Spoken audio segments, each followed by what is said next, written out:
Bem-vindo ao Sprintcast sobre como conduzir um projeto de investigação, com particular incidência para a área da saúde.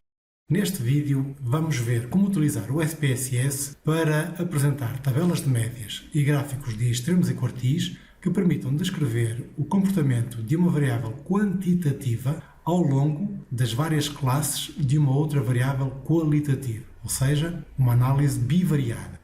Vamos partir de imediato para a aplicação prática no SPSS, pois a teoria subjacente a esta análise bivariada já foi abordada no vídeo que apresentou a estatística descritiva univariada para variáveis quantitativas. Os conceitos são os mesmos que se aplicam a uma variável quantitativa isolada. E eis as competências de aprendizagem que deve atingir no final deste módulo.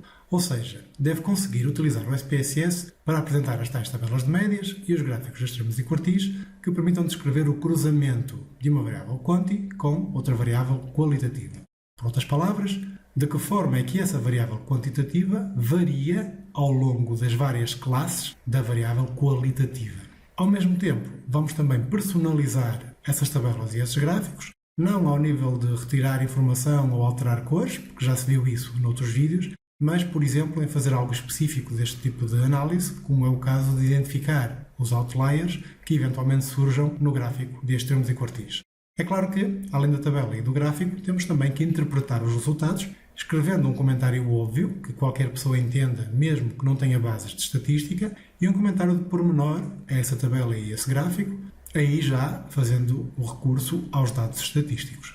Vamos então proceder a esta análise bivariada, uma variável qualitativa versus uma quantitativa, para o que deveremos apresentar tabelas de médias e gráficos de extremos e quartis. No SPSS, temos aqui esta base de dados do projeto modelo e imagina que pretendemos verificar se o peso atual da grávida está ou não relacionado, é ou não influenciado pelo facto de ela ser ou não ser primípara, de estar na sua primeira gravidez ou de já ter tido outros filhos antes desta gravidez. Em termos de intuição, provavelmente quem já teve outros filhos será mais pesado do que quem nunca teve filhos, mas temos que fazer a análise para ver se isso se verifica nesta amostra.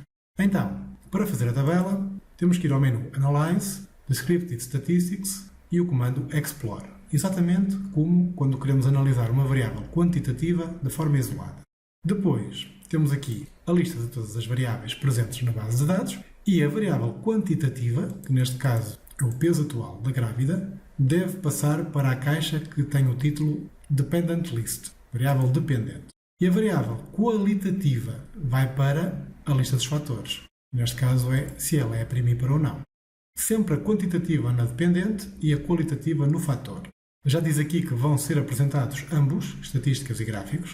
As estatísticas serão as mais importantes, não é preciso alterar nada, mas nos gráficos, botão Plots, vamos alterar algumas coisas. Queremos o box plot, que são os gráficos de extremos e quartis, e neste caso apresentando juntos os fatores, portanto, neste caso a grávida primípara tem duas classes, sim ou não, portanto no mesmo gráfico vai aparecer o peso de quem é primípara e ao lado de quem não é primípara, o que significa esta opção. Depois, aqui o diagrama de tronco e folha, vamos clicar para desligar porque não precisamos dele, apenas dos extremos e quartis. Continuamos e ao oprimir OK, vai surgir numa nova janela do SPSS, uma janela de output, vai surgir a informação que nós pedimos. Olhando para a informação mais importante, esta primeira tabela, cujo título é Case Processing Summary, número de casos processados, diz que houve 26 mulheres na nossa amostra que sim são primíparas, contra 24 que não são primíparas. Portanto, tanto um grupo como o outro estão bem representados. Imagino que havia 48 versus 2. Obviamente que esta análise já não faria sentido, porque não teríamos representatividade num dos grupos. Aqui não se passou isso, há informação suficiente para comparar os dois grupos e não houve nenhuma informação em falta. Missings, 0. Esta caixa não vou apagá-la, mas vou escondê-la, dando um duplo clique no respectivo objeto aqui no painel de navegação. Depois temos a tabela de médias, porque nós vamos olhar para os termos médios e vemos que a disposição que ela apresenta, na forma vertical, se calhar não é ideal para comparar, porque eu tenho que olhar aqui para a média do sim, 68,6 kg, e olhar depois para baixo para a média do não, 85,1 kg, para poder compará-los. Então eu vou mudar a disposição para horizontal. Como? Com um duplo clique na tabela, abro o formato de edição, portanto posso alterar coisas. E nesta caixa que surge, chamada Pivoting Trace, que caso não surja, posso ligá-la aqui neste terceiro botão da barra de formatação, Eu vou passar as estatísticas que estão neste momento nas linhas, row, da tabela, para as colunas. Portanto, é só clicar e arrastar para a posição de baixo para que a tabela mude a sua disposição. Nunca fecho a caixa de Pivoting Trace, porque depois, quando voltar a abrir o modo edição, ela não estará. Clico no branco para sair do modo edição e a caixa fecha-se de acordo. Portanto, agora já abriu numa nova janela, mas a ação é a mesma, fechar a janela e não a caixa de Pivoting Trace. Então, já consigo comparar que os 68 com os 85 permitem-me concluir que, efetivamente, quem não é primípara, que já teve outros filhos, é mais pesada do que quem é primípara. Portanto, essa é a primeira das constatações, se bem que existem aqui outras informações, nomeadamente o intervalo de confiança para a média é 95%, que tem mais a ver com a inferência. De qualquer forma, já vemos que estes intervalos em que a verdadeira média da população estaria não são coincidentes. Um vai dos 64 aos 72 e o outro vai dos 79 aos 91. Portanto, não há aqui interseção nos dois intervalos, o que permite concluir que realmente há uma diferença grande entre os pesos dos dois grupos. Depois temos aqui as medianas, também, 85 versus 68.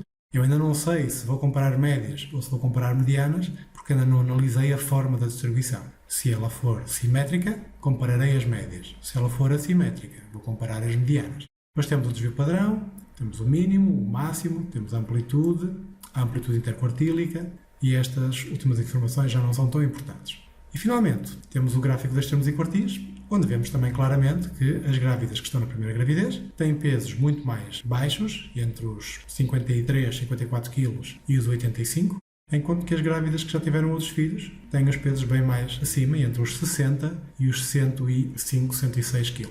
O comentário óbvio aqui seria precisamente que quem já teve outros filhos tende a ser mais pesado do que quem não teve filhos ainda. Vamos então dizer isso mesmo, inserindo aqui um novo texto para escrever esse comentário. E cá está ele. A primeira coisa que devemos dizer é se há ou não há relação entre estas duas variáveis. Na análise bivariada é sempre por aí que se começa o comentário óbvio. Neste caso, há relação. O peso é influenciado pela paridade das mulheres. As grávidas que já tiveram outros filhos, as que não são primíparas, são mais pesadas do que as mulheres primíparas. E são cerca de 16 kg em média. Eu aqui já posso olhar para as médias porque constato aqui que a mediana, tanto do grupo da esquerda como do grupo da direita, está mais ou menos equidistante dos dois quartis e dos dois extremos. Portanto, isto denota que a distribuição dos pesos, tanto das primíparas como das não primíparas, é simétrico. Acompanha a tal curva em forma de sino. Portanto, vou comparar médias e vou também comparar desvios padrões. E eu vejo que aqui a diferença, 85 para 68 e tal, são cerca de 16 kg mais pesadas em média. Falta agora fazer o comentário de pormenor. E cá está ele. Uma vez que os pesos são aproximadamente normais, já falei das medianas serem equidistantes, podemos comparar os grupos através das médias e desvios padrões. Como tal, as 24 mulheres não primíparas, que tinha consultado na primeira tabela, pesam uma média de 85,1 kg. Isso foi consultado aqui. Enquanto que as primíparas pesam 68,6. 26 mulheres que pesam apenas 68,6 em média. Portanto, aqui uma diferença grande.